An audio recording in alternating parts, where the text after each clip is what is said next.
muy sobresalientes, ¿verdad?, del mismo. Ok, como lo hemos mencionado en el capítulo 3, la psicología es una ciencia de hechos, ¿verdad? Y para medir los atributos, que ayer estábamos mencionando, no la conducta directamente, sino que mide atributos, utiliza los instrumentos. Como ayer, al final, ¿verdad?, de la lectura, pues hablábamos de lo que eran las pruebas psicológicas. Entonces, los instrumentos, en este caso, test, pruebas psicológicas, dependiendo de lo que nosotros seleccionemos, de acuerdo a los atributos que en algún momento nosotros pretendamos medir. Los test psicométricos, como su nombre lo indica, utilizan el concepto de medición y tienen su fundamentación en la psicometría. Posteriormente vamos a ver la clasificación justamente de lo que son las pruebas psicológicas. Entonces, en este caso, los test psicométricos. La psicometría es el conjunto de métodos, técnicas y teorías implicadas en la medición de variables psicológicas. Y en este caso, la psicometría haría su énfasis en la especialización de las propiedades métricas para la aplicación, ¿verdad?, de los instrumentos que se van a utilizar. Igual, y por aquí les traía esta imagen. Ya no utilizamos el metro porque no vamos a medir ninguna silla, ninguna pizarra, sino que vamos a evaluar sujetos, los atributos justamente de los sujetos. La psicometría es una rama de la psicología y es una ciencia cuyo objeto es medir los aspectos psicológicos de una persona. Ustedes también en algún momento por ahí van a investigar cuál es la importancia de la medición en las diferentes áreas de la psicología. Entonces vamos a conocer de qué en el área clínica, qué es lo que podemos evaluar y qué instrumentos podemos utilizar. Esa es su revisión bibliográfica. Igual en el área educativa también.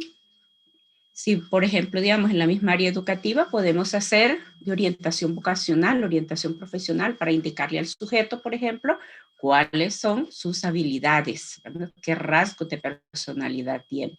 Entonces, todo ello, ¿verdad?, a través de lo que son las pruebas. Justamente los bloques de la psicometría. Se habla de 3 elementos muy importantes. La teoría en sí, ¿verdad?, que es la que vamos a leer dentro de un momento. El escalamiento, que ayer ya lo mencionábamos, ¿verdad?, que es la construcción de las escalas.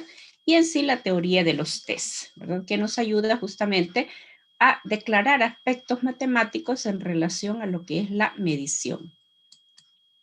Este es un breve recorrido que aparece en el capítulo 4. Ustedes lo van a ampliar en lo que es la línea de tiempo. Yo aquí solo les saqué elementos esenciales porque sí me interesa enfatizar en esta parte de la psicometría. Ustedes en la línea de tiempo pues van a ampliar de lo que es el inicio, o sea, todo lo que es la medición. En este apartado solo lo que es psicometría.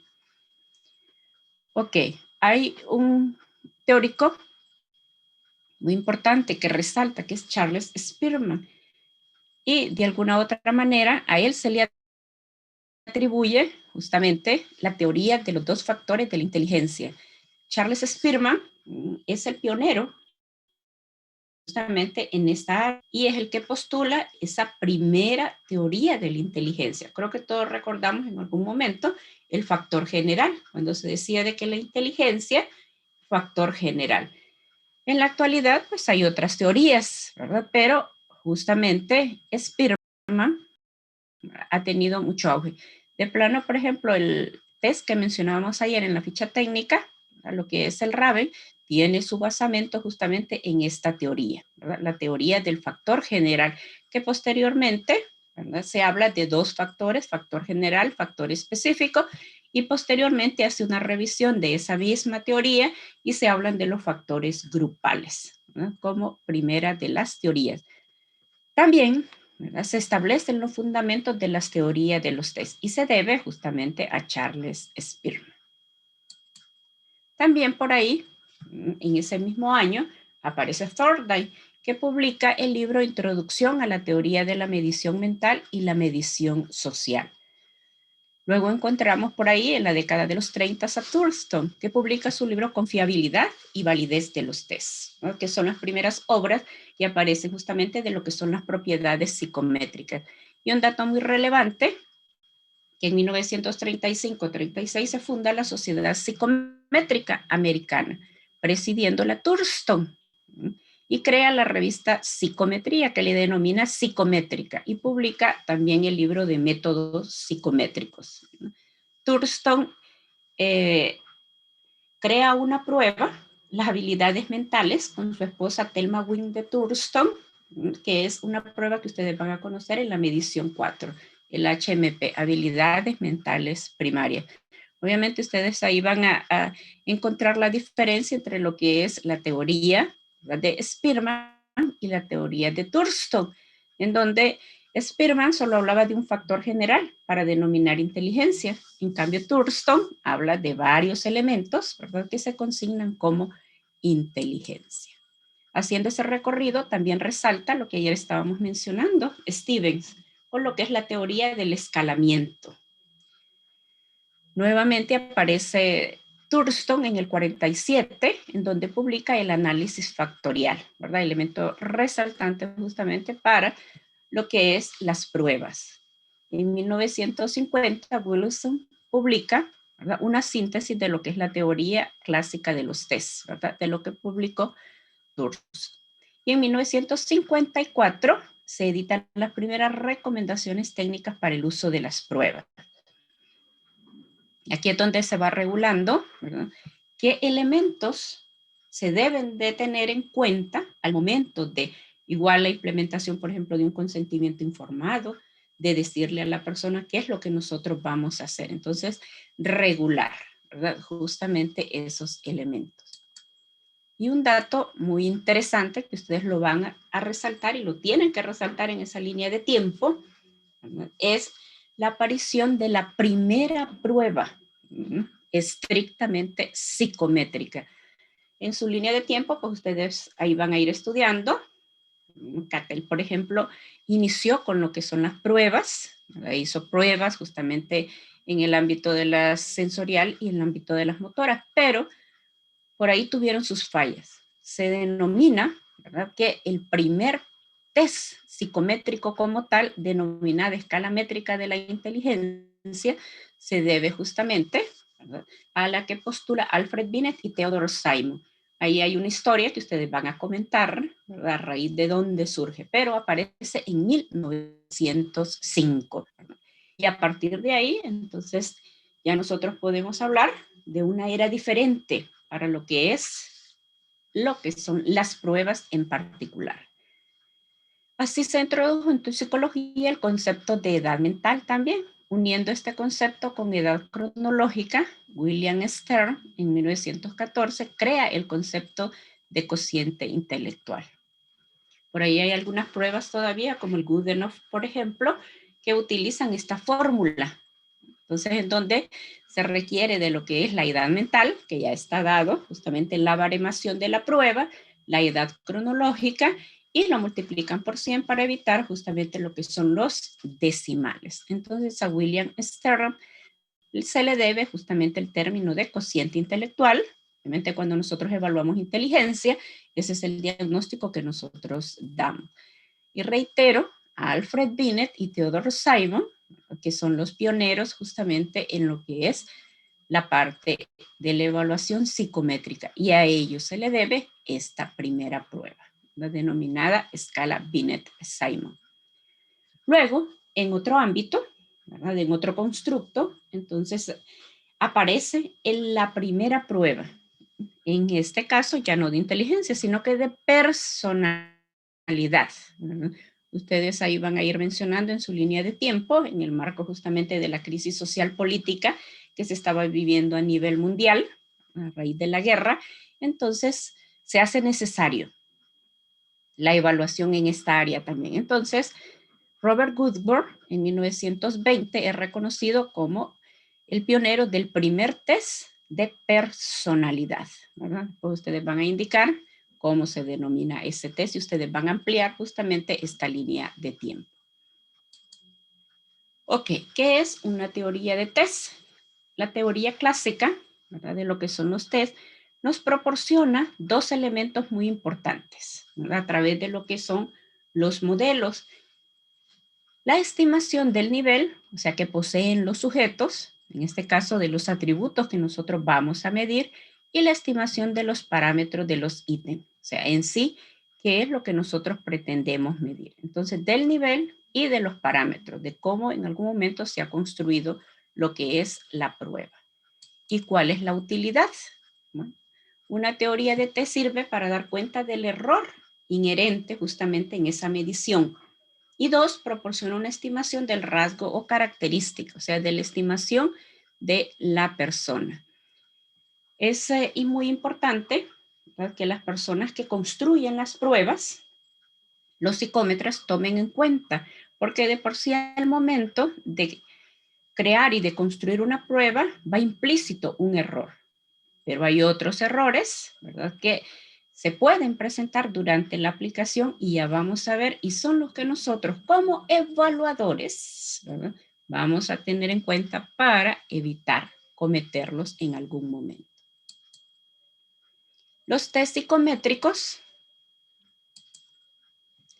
han sido construidos según esa teoría clásica de los tests, como ya lo mencionábamos, que se le debe justamente a Charles Spearman en 1904, que es la que postula, pero en la actualidad ha aparecido otro modelo también que se le denomina teoría de respuesta al ítem. Cuando nosotros leemos, ¿verdad?, las últimas ediciones de las escalas Wechsler, entonces ya encontramos este modelo de medición. En las primeras nosotros encontramos lo que son la teoría clásica de los test, que ayudó justamente al modelamiento para la creación de las mismas. Entonces aquí una comparación de lo que son modelos, solo dos características de los modelos de medición: la teoría clásica de los test y la teoría de respuesta al ítem. En lo que es la teoría clásica, análisis completo de la prueba. En cambio, en lo que es la teoría de respuesta al ítem, se hace análisis de ítem individuales, que es lo que nosotros vamos a hacer en algún momento. Entonces, vamos a hacer un análisis de ítem para corroborar si esos ítems en realidad, ¿verdad?, cumplen con ciertos criterios de eficiencia. ¿Se deben de dejar en una prueba o se eliminan de la misma? Otra de las características de lo que es la teoría clásica de los test es que justamente tiene que ver con muestras pequeñas. Ustedes van a revisar, por ejemplo, en lo que son las primeras ediciones, las muestras son reducidas, pero eran confiables justamente para aquel entonces. En la actualidad, las muestras son más grandes, ¿verdad?, porque requieren justamente, ¿verdad?, mayor apoyo en ese sentido. Entonces, lo que es la teoría de respuesta al ítem se aplica a muestras de sujetos más grandes, mayor a 500, en cambio en la teoría clásica de los test, justamente con una muestra menor a 500, entonces era representativo de esa prueba. Originalmente Spearman y posteriormente Wilford, Bullington, Magnusson, Lord y Novick, ¿verdad?, hicieron una revisión de lo que es la teoría clásica de los test. Y a partir de ello, entonces se postula justamente esta relación. X es la puntuación empírica obtenida, B es la puntuación verdadera y E es el error de medida. Entonces, justamente con esta proporción es que se hace esa relación para poder determinar cuál es el nivel justamente de confiabilidad que puede tener cada uno de los ítems. Spearman incluye al modelo tres supuestos. Asume que la verdadera puntuación de una persona en una prueba sería la que obtendría como promedio si se le aplicase infinitas veces. Por ejemplo, nosotros aplicamos la WIPSI en algún momento. Ok, tenemos que esperar el tiempo prudencial, ¿verdad?, si queremos hacer un test-retest. Ok, después de ese tiempo, si nosotros aplicamos, entonces los resultados, ¿verdad?, tendrían que ser muy similares. ¿Verdad? ¿Estamos? Y entonces la verdadera puntuación de esa persona en una prueba sería la que obtendría como promedio.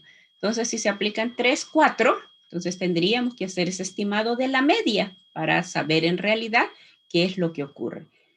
En las pruebas que nosotros utilizamos, ¿verdad?, para poder garantizar justamente este supuesto, entonces se habla de lo que es el famoso intervalo de confianza, que de repente tal vez en este momento no tenga ningún sentido para ustedes, pero ya cuando estemos estudiando y cuando estén ustedes puntuando lo que es la WIPSI, entonces ahí sí vamos a encontrar ese sentido, porque es un rango de puntuación. Cuando nosotros escribimos en el informe, nosotros decimos, ese sujeto obtuvo, por decir algo, un 90, y en una futura aplicación, entonces su puntuación podría estar entre 80 y 100.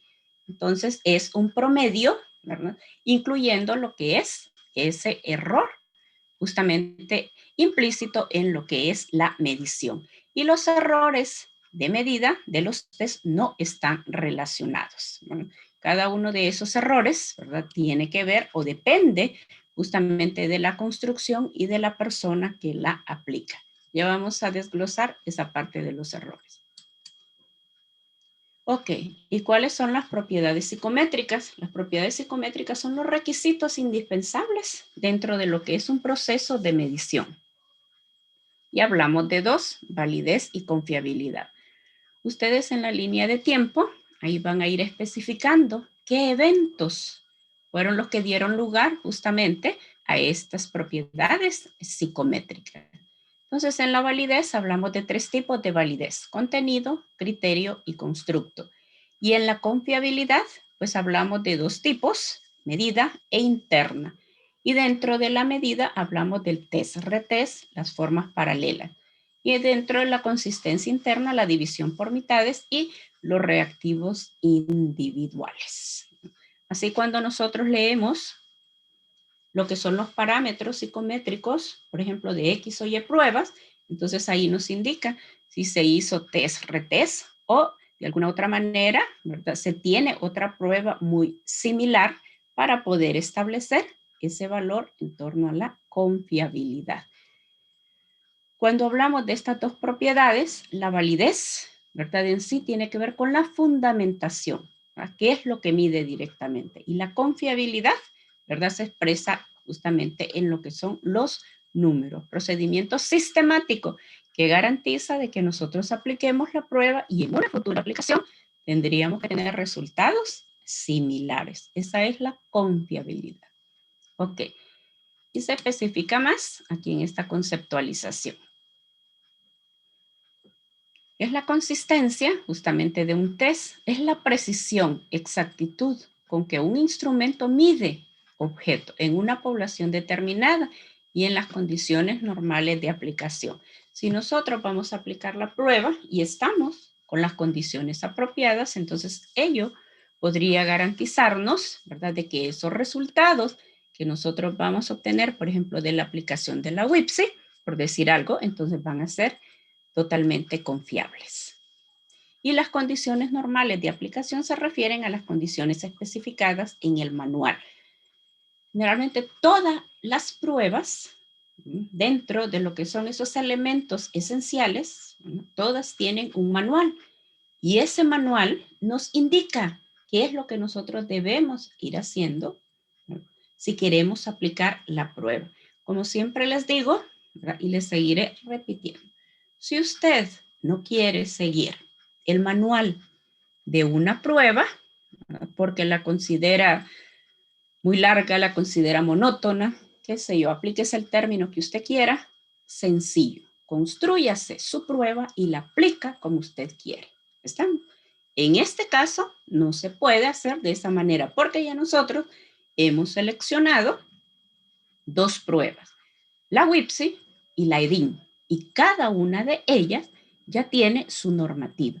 Si nosotros en algún momento pues estamos inconformes con algún proceso, eso es fácil. Usted puede hacer un proceso de reestandarización de esa prueba, ¿verdad? Puede cambiar dentro de ese proceso algunos ítems que usted diga, estos ítems ya son obsoletos, estas preguntas ya tal vez no convengan, no las entiende el niño, tal vez esta forma de aplicar no es lo correcto. Si usted lo escribe y genera un manual, no va a haber ningún problema. Pero aquí, jóvenes, no se trata de lo que nosotros queramos o no, lo que nos guste o no. Simple y sencillamente seguir las indicaciones que se nos dan en el manual. Y reitero lo que ayer estábamos mencionando. No tenemos en nuestras manos una mesa, un lápiz, que si se nos daña, pues aunque quede por ahí medio, podemos seguir utilizando. Pero con el sujeto no lo podemos hacer. O le ayudamos, que es lo que la persona anda buscando y es justamente el beneficio de nuestra profesión, o le perjudicamos totalmente. Ok. La falta de confiabilidad de un test psicométrico, ¿verdad?, como el que ustedes van a conocer, está en relación con la intervención del error y se considera que el error es cualquier efecto irrelevante para los fines o resultados de la medición que influye obviamente sobre la falta de confiabilidad de esa medición. Y algo muy relevante que lo plantea la teoría clásica de las pruebas, que la confiabilidad será más alta si el error de medida es más bajo. Entonces, si ustedes se fijan, tienen esa relación alta. Si nosotros tenemos una prueba que tiene un nivel elevado de confiabilidad, por decir algo, un punto 80, un punto 90, entonces eso significa de que el error de medida es más bajo. Si es lo contrario, entonces el nivel de confiabilidad es 0.50 o es 0.40, entonces eso va a indicar de que el error de medida será más elevado. Ok, ¿y cuáles son las fuentes de error en la medición en psicología? Hay dos tipos de error. Un error aleatorio o no sistemático, que nosotros lo podemos evitar. Y el error sistemático, que ya está implícito justamente en lo que es la prueba. Perdón, se me olvidó leer por acá. El error aleatorio no sistemático tiene que ver con la selección de reactivos, aplicación y calificación de la prueba. Aquí reitero lo que les estaba mencionando. Aplicación de la prueba, seguimiento de las consignas y de las instrucciones que el manual ya tiene establecido.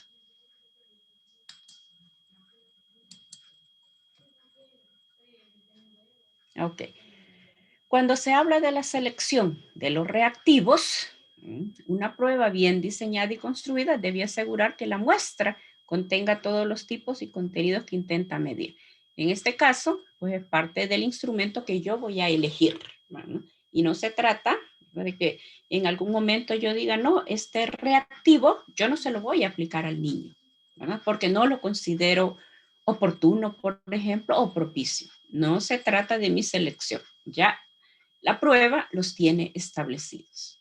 Y como aplicador y buen aplicador, entonces me corresponde seguir esas consignas. Ok, la aplicación de la prueba. Como les decía, los manuales ya presentan todas las condiciones y las instrucciones. ¿Y cuáles son algunos factores en el proceso de aplicación? Ok, el espacio que nosotros utilicemos. Debe de ser un espacio bien iluminado y a la vez, y aunque parezca a veces algo que no se puede dar, o sea, que esté bien ventilado.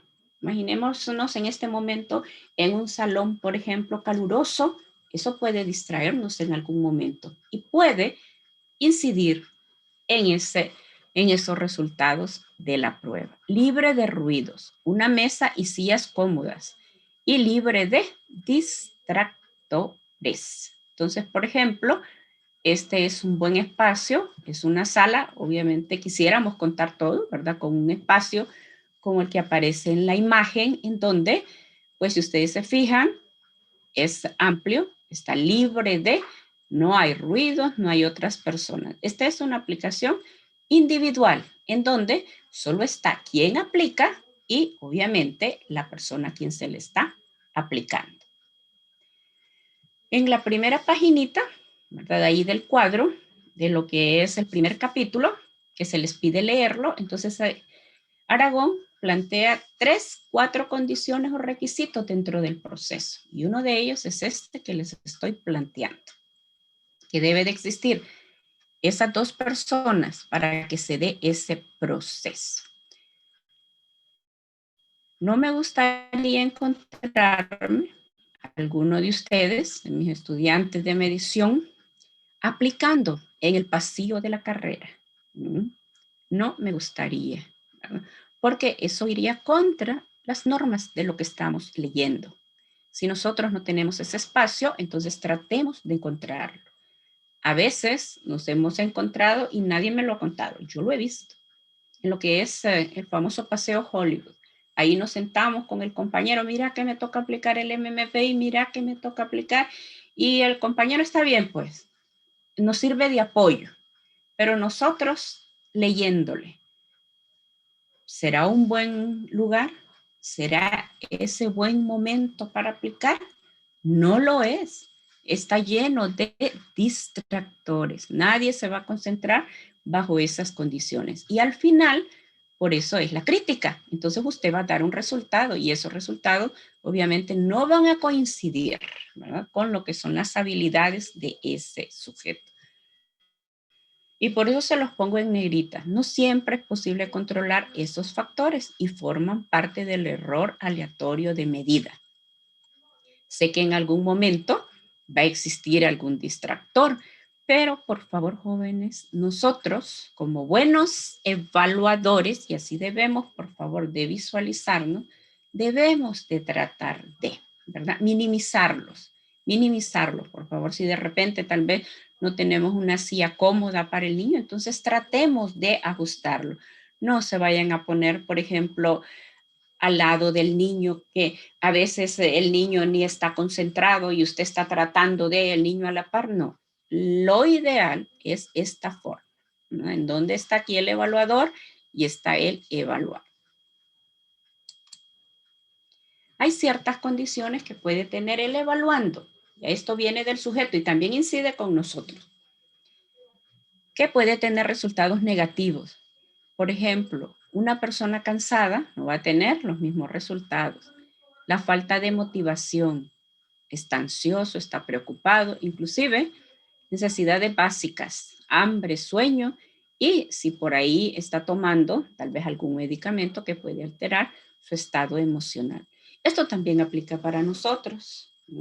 Si yo no estoy preparado, igual tiene que ver con la actitud, ¿verdad?, que son esos factores no intelectuales que más adelante por ahí Wechsler nos lo menciona. Falta de motivación. A veces solo hacemos las cosas solo por hacerlas, ¿verdad? Ni modo, quiero pasar la clase, una nota, es comprensible hasta cierto punto, ¿verdad? Pero no descuidemos, por favor, la parte de formación. Entonces, cuidemos esto. Si el sujeto nosotros lo vemos cansado, igual los mismos lineamientos del rapport de la prueba nos van a indicar qué hacer cuando tal vez el sujeto se muestra inquieto o el niño se muestra inquieto, se muestra cansado, ya no quiere. Entonces, ahí nos van a indicar qué es lo que debemos hacer. Pero tratemos de, y nosotros, ¿verdad?, también tratemos de minimizar. No vaya a hacer usted una prueba, por ejemplo, cuando se ha desvelado 3 noches, por ejemplo, porque es probable que ahí se duerma también con el sujeto. Entonces, evitemos, ¿verdad?, por favor, estas situaciones que sí en algún momento, ¿verdad?, corresponden también a nosotros. Ok. Y luego, lo que es la calificación de la prueba. La mayoría de las pruebas, por no decir todas, las pruebas nos generan, ¿verdad?, todos los lineamientos de calificación. Algunas traen claves, otras tienen plantillas de corrección y algunas pues ya traen su propia codificación. Nos indican que un reactivo tiene un valor de 1, 2 puntos o 0 puntos, dependiendo de la prueba que nosotros vayamos a utilizar. Hay reactivos, ¿verdad?, generalmente en las pruebas psicométricas, ¿verdad?, que se supone que son objetivas, pero en algún momento toca, ¿verdad?, lo que es parte de nuestro juicio. Entonces tratemos de ser, por favor, lo más objetivos posible. Entonces el evaluador debe decidir qué calificación asignar de acuerdo con la respuesta dada por el evaluado, ¿verdad? En este caso, debemos tratar de evitar la subjetividad y ahí es donde viene la parte de la ética. Si usted, por ejemplo, evalúa a un sujeto muy afín, entonces puede ser que tendamos, ¿verdad?, a ser subjetivos. A veces, por ejemplo, y ocurre en la WIPSI, hay pruebas, subpruebas, ¿verdad?, que son muy precisas. ¿Qué significa esto? Que tienen un tiempo en particular. Entonces nos dice son 20 segundos, 30 segundos, 40 segundos, etcétera, dependiendo del reactivo o de la prueba. Debemos también de ser exactos en ello. A veces los comentarios son, pero si solo es un segundo el que se pasó, sí, es un segundo, pero ese segundo no está dentro de lo que es el proceso de estandarización. Y si nosotros, ¿verdad?, permitimos que ese niño, ¿verdad?, se quede con ese segundo más, o ese segundo menos que todavía no ha tenido y le asignamos calificación, al final estamos perjudicando, porque esos resultados no serán totalmente confiables. Entonces, debemos de aplicar también los lineamientos de calificación que la prueba trae directamente. Ok. Y el error sistemático, pues surge justamente cuando la prueba se está construyendo. Y una forma de minimizar ese error, pues, es justamente que los psicómetras también utilicen los lineamientos técnicos, ¿verdad?, en la elaboración de las pruebas. En la próxima clase vamos a ver de cómo se construye una prueba, cuáles son los pasos. Entonces eso ya corresponde a la parte técnica de quien la construye. Igual ustedes en algún momento pudieran restandarizar una prueba. Entonces también es de seguir el lineamiento propicio para ello. Entonces, para asegurar la confiabilidad, una vez construida la prueba, es obtenerla mediante técnicas estadísticas, o sea, el coeficiente de confiabilidad. Ok. Luego, pues corresponde hablar de los tipos ya de confiabilidad. Estamos a menos de un minutito, entonces vamos a reencontrarnos. Voy a cerrar y nos reencontramos.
Inquietud. Igual van a tener el fin de semana. Mañana no tenemos. Y esta semana, como les había comentado, pues no vamos a tener reunión el viernes ni el sábado, sino que va a ser a partir de la próxima, porque ustedes tienen que organizarse con los grupos y sí necesito, ¿verdad?, que retomen estos capítulos que estoy leyendo para que entendamos, ¿verdad?, cuando hablemos justamente ya de lo que es la construcción de las pruebas.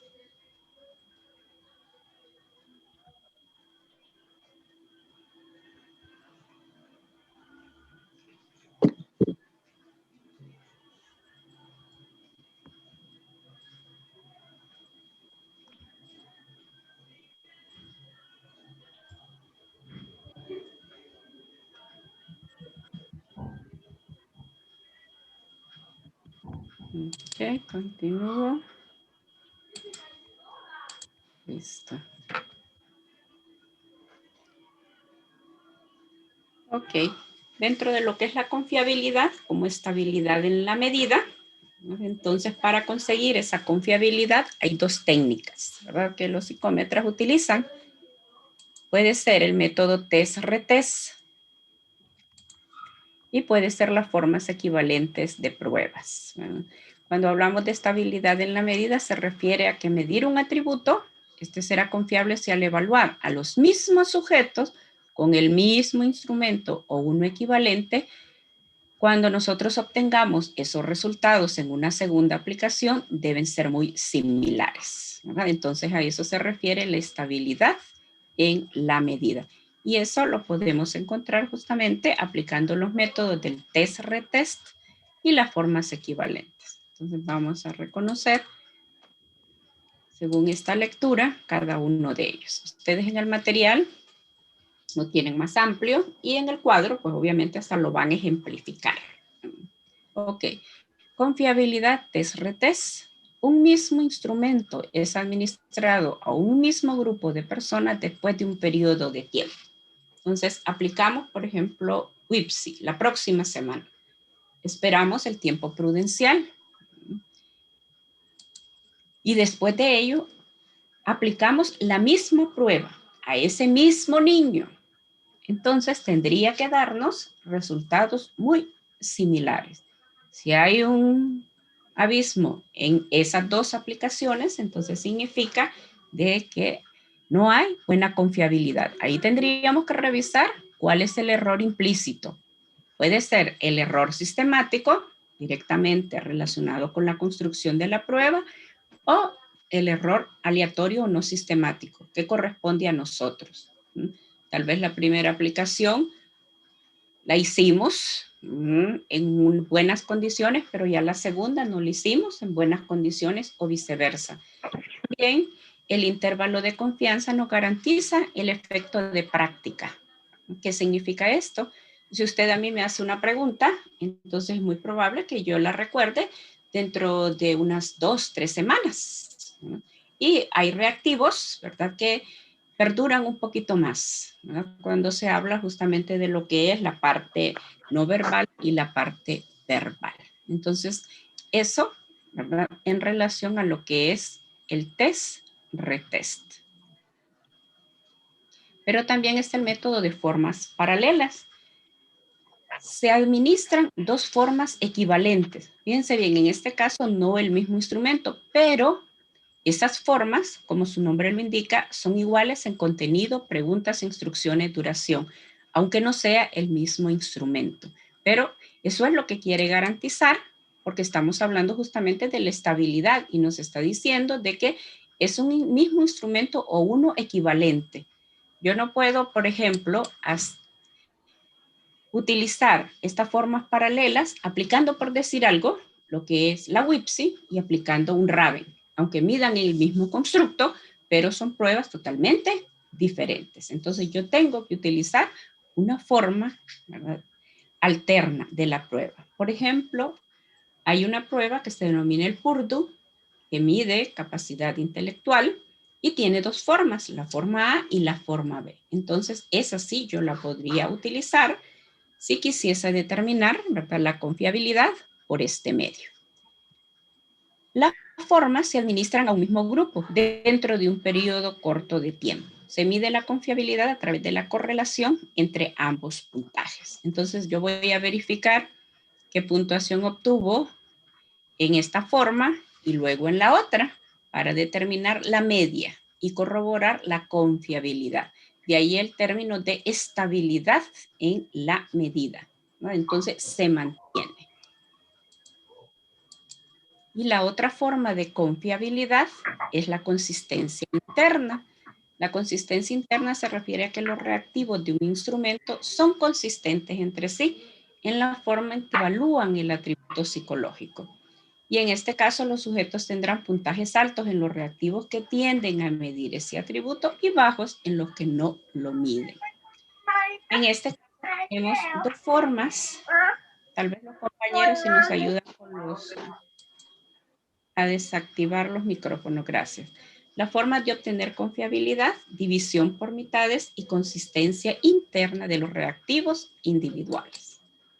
En este caso, el método de las mitades requiere una sola medición en un mismo grupo de sujetos. Entonces, ¿qué es lo que se hace? Se divide la prueba en dos mitades, por eso se denomina mitad. Reactivos pares y los reactivos nones. Entonces, por ejemplo, la prueba tiene 50 reactivos, entonces todos los reactivos con número impar y todos los reactivos con número par. Y luego, igual, se saca la media y se correlacionan esos resultados. Y el otro método de consistencia interna de los reactivos individuales se mide por el coeficiente alfa de Cronbach. Esto ustedes lo mencionaron en métodos y proporciona un valor estadístico que indique en qué medida un conjunto de ítems se ubican en la misma dirección. A partir de esto, entonces se obtiene una correlación, se obtiene un dato para poder determinar, ¿verdad? Por ejemplo, si esa correlación positiva es muy fuerte, si esa correlación positiva es media, o es débil o no existe. Entonces, recordando un poquito aquí lo que ustedes estudiaron en métodos, recordando también esa correlación de Pearson, es una de las pruebas estadísticas que te usa como un descriptor útil para la asociación lineal entre dos instrumentos. Entonces se dice que cuando está cerca de 0 no hay correlación y entre más se acerca a 1, entonces la correlación es positiva. Así nosotros decimos un punto 80 es una correlación alta, un punto 90, pero ya cuando se aleja, entonces ya ahí sí se considera una correlación débil o una correlación media. Mientras más alto sea el valor de ese coeficiente, más estable obviamente será la medición. Entonces va a depender, ¿verdad?, de lo que el psicómetra utilice, ¿verdad?, para poder determinar qué tipo de confiabilidad. Ya eso cuando nosotros leemos la prueba, pues ya nos indica qué tipo de confiabilidad. Lo interesante es que nosotros conozcamos la conceptualización, ¿verdad?, para justamente poder ubicarnos cuando las leamos. Ok. Y la otra propiedad tiene que ver con la validez. La validez se refiere al grado en que el instrumento mide lo que se pretende medir. La confiabilidad tiene que ver con lo que es la consistencia en relación a las puntuaciones. Y la validez es lo que se mide. Por ejemplo, si yo quiero evaluar el atributo o el constructo, como ayer estamos mencionando, de memoria, entonces la prueba que yo seleccione, pues obviamente tiene que darme ese resultado. Si yo ubico otra prueba, entonces, si esa prueba, ¿verdad?, tiene otros reactivos que en realidad no se asemejen a ese constructo, entonces se dice que no es válida. La validez no se puede resumir en un solo indicador o índice numérico, así como lo estábamos mencionando, que decimos, la confiabilidad de la prueba es de 0.80, es de 0.70, o el alfa de Cronbach es de 0.75. En cambio, en la validez, ¿verdad?, de las puntuaciones, estamos hablando justamente de lo que es la fundamentación, ¿verdad?, la fundamentación justamente de la prueba. La validez de las puntuaciones de un test se asegura mediante la acumulación de evidencia teórica, estadística, empírica y conceptual del uso de las puntuaciones. Entonces, en este caso no vamos a decir punto 80, punto 90, sino que evidencia. Y en las últimas versiones, ¿verdad?, ya de las pruebas, entonces se habla de la evidencia de la validez de contenido, evidencia de la validez de constructo, evidencia de la validez relacionada al criterio. Y algo muy relevante, para que una medida sea válida, necesita primero ser confiable. Entonces, cuando nosotros construimos una prueba, tenemos que garantizar de que exista confiabilidad. Ok. Generalmente la validez de un test se define, una, por la relación entre las puntuaciones y dos, por la extensión con que la prueba mide un rasgo, ¿verdad?, o ese constructo, sea inteligencia, sea memoria, atención, dependiendo, ¿verdad?, de la prueba que nosotros en algún momento pretendemos seleccionar. Y los tipos de evidencia o validez, ¿verdad?, como se mencionan justamente en este texto, pues la validez de constructo.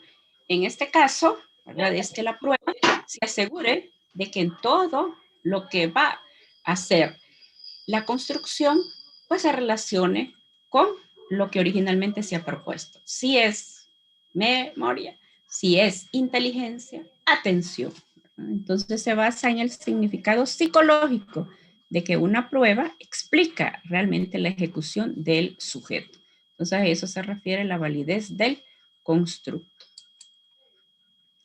Esa validez del constructo, ¿verdad? Puede ser convergente. Dos medidas valoran constructos similares o relacionados, o puede ser discriminante, que en algún momento, ¿verdad?, no tenga ninguna relación lo que nosotros pretendemos medir. Y la validez de contenido es el grado en que el instrumento refleja el dominio que se mide, ¿verdad? Entonces, todos los reactivos que tiene la prueba, pues se refieren a memoria. Todos los reactivos que tiene la prueba, pues miden realmente inteligencia. Y el de criterio, ¿verdad?, tiene que ver con la relación que se puede hacer con un instrumento con otro que mida es un constructo muy parecido. Entonces, generalmente la validez de criterio, cuando nosotros revisamos las escalas Wechsler, entonces se relacionan, por ejemplo, con lo que es la primera de las pruebas, que es la Binet-Simon, que en la actualidad se denomina Stanford-Binet. Ustedes nos van a decir por qué ya no se denomina Binet-Simon en su línea de tiempo, sino que se denomina Stanford-Binet, que es una prueba igual que mide el constructo de la inteligencia. Por ejemplo, el Raven también, que mide inteligencia. Entonces, justamente se busca un instrumento, ¿verdad?, que tenga ese mismo valor en cuanto a lo que es el constructo. Y cuando el criterio se fija en el presente, se denomina validez concurrente. Y cuando se fija en el futuro, se denomina validez predictiva. El cálculo de la validez, entonces se realiza la de contenido, consulta a expertos. Entonces tenemos que ubicarnos dependiendo de, ¿verdad?, la prueba que queremos construir, a quién vamos a consultar, ¿no? Obviamente a personas, si yo quiero construir una prueba, por ejemplo, en relación a algo a educación, a la parte clínica, pues voy a buscar justamente esos expertos neuropsicólogos, ¿no?, psicólogos en esa área. La validez de criterio es buscar justamente una prueba que tenga relación con el constructo que yo estoy construyendo. Y la validez de constructo, pues es el análisis factorial, el análisis de los reactivos justamente, ¿verdad?, ya con lo que es la parte estadística, ¿verdad? ¿Qué tipo de estadígrafo voy a utilizar para poder hacer mi análisis de ítem? Y finalmente, ¿cuáles son los factores que afectan estas propiedades psicométricas? Uno, la improvisación en la medición y selección de instrumentos. Cuando nosotros no elegimos el instrumento idóneo, utilizamos instrumentos extranjeros. En esto siempre les comento, lamentablemente en nuestro medio, la mayoría de las pruebas que nosotros utilizamos no están estandarizadas, ¿verdad?, para Honduras directamente. Entonces la estandarización que utilizamos, pues la de México, es la de España. Por ejemplo, el EDIN está estandarizado en Costa Rica. Entonces tratamos de buscar, ¿verdad?, pruebas que se adecúen un poquito a lo que es nuestro medio. Lo idóneo, ¿verdad?, y como lo recomiendan por ahí la mayoría de los teóricos relacionados al área, es que tengamos pruebas baremadas a nuestro medio. El instrumento inadecuado a personas que se les aplica. Por ejemplo, si nosotros buscamos, estamos pretendiendo medir personalidad y utilizamos el instrumento no propicio, o buscamos un instrumento justamente para una persona que tal vez no tenga las condiciones físicas, motoras, entonces los resultados obviamente se van a ver afectados. Y las condiciones en las cuales aplicamos el instrumento. Lo que estábamos mencionando en términos de análisis de error. Si usted aplica, ¿verdad?, el instrumento en un pasillo, no va a tener los mismos resultados. Es algo muy parecido. Por ejemplo, ¿qué pasa si usted está en su cuarto, por ejemplo? Está en su cama y está con el texto. Entonces, ¿qué va a ocurrir? ¿Nos vamos a dormir? ¿Sí o no? El ambiente es propicio para ello. En cambio, si usted está en un ambiente en donde le va o le motiva, ¿verdad?, del hecho de leer, entonces probablemente lo hagamos, ¿verdad? Eso es solo como para hacer un parangón. Ok, no sé si tenemos alguna pregunta, alguna duda. Si no, entonces les invito a que retomemos nuestra lectura. Igual, al momento de llenar los cuadros, pues obviamente tienen que leerlo para poderlos completar. Y si surge alguna duda, alguna inquietud, pues igual vamos a destinar un tiempo, ¿verdad? Para poder hacer las aclaraciones pertinentes. Porque sí es importante, ¿verdad? Que ustedes tengan la concepción propicia. Así cuando estemos hablando ya de la siguiente temática o en el capítulo o en la unidad 2, por ejemplo, que ya vamos a hablar directamente de la WIPSI, entonces ya ustedes sepan qué es confiabilidad, qué es validez. Entonces no sé si tenemos alguna preguntita, alguna inquietud. Si no, entonces nos encontramos según la calendarización el lunes. Mañana, la hora ustedes la destinan, ¿verdad? Para que se reúnan con sus compañeros, ¿verdad? Se organicen con los 2 trabajos que tienen por ahí. El fin de semana, igual este fin de semana no vamos a trabajar, ¿verdad? También para que lo dediquen a finalizar esa actividad porque hay una que tienen que enviarla el 8, ¿verdad? Entonces ya el lunes, entonces así les queda tiempo. Ya la próxima semana, ahí sí, entonces sí vamos a trabajar viernes y bueno, y si podemos el sábado, si no hemos cubierto el contenido, ¿verdad? El sábado. Igual, para la próxima semana tengo destinado 2 días y si fuera necesario, pues entonces también por ahí pues podríamos trabajar martes o miércoles. Igual yo les avisaría. Entonces, según lo que tengo en la planificación. ¿Ok? ¿Preguntas, dudas? Licenciada, Luisa. eh, ¿para cuándo es el cuadro? El cuadro es para el jueves. El cuadro es para el jueves. Hoy se los anexé igual.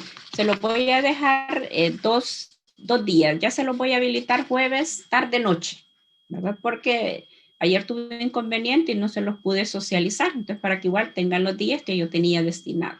Entonces, les voy a dejar viernes y sábado para que ustedes lo puedan enviar. Y a partir de la próxima semana, y si ya van específicas, lo que son las fechas de entrega que aparecen en la calendarización. Gracias, Liz. Entonces se los habilitaré mañana para que ustedes ya puedan ir trabajando. Entonces tienen que trabajar ese cuadro que es individual y tienen que trabajar pues en las asignaciones grupales. Recomiendo, no esperemos a que llegue el lunes, no esperemos a que llegue el martes, porque si ustedes fijan, el contenido es amplio, ¿verdad? El contenido es amplio y al final, pues entonces vamos a llegar, como en términos muy coloquiales decimos, ajustados en cuanto a tiempo. Por ahí tengo programada para la semana del 15 ya nuestra primera evaluación, ¿verdad? Nuestros primeros exámenes, tanto teórico como práctico. Y el teórico, pues va justamente de estos 5 capítulos de Laura Aragón, ¿verdad? Eso es lo que les voy a evaluar justamente en lo que es ese primer examen.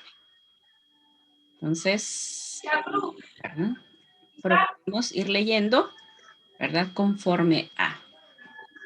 Porque sé también que llevan otras clases, ya ustedes me lo indicaron, que a las 3 tienen clase, a las 7 tienen clase.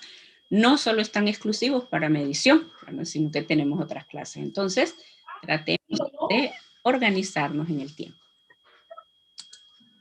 ¿Ok? Si no hay preguntas, dudas, entonces nos encontramos el lunes. Igual cualquier inquietud que surja, pues entonces en el foro de lo que es las consultas académicas, ahí nos escribimos y por ahí pues nos estaremos reconociendo también. ¿Listo?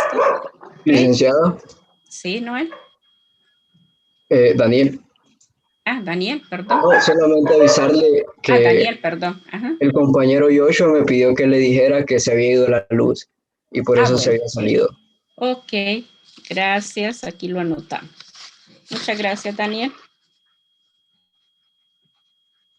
Muchas gracias. Ok, bueno, si no, nos encontramos el día lunes, ¿verdad? Así que disfrutemos este fin de semana porque el otro sí vamos a trabajar, ¿verdad? Sí vamos a tener clase. Ok. Listo, gracias, Listo. Liz. Ok, gracias, A ustedes, Liz. chicos, cuídense Listo, mucho. buen día. Ok, Buenas buenas tardes. tardes. Cuídense, cuídense.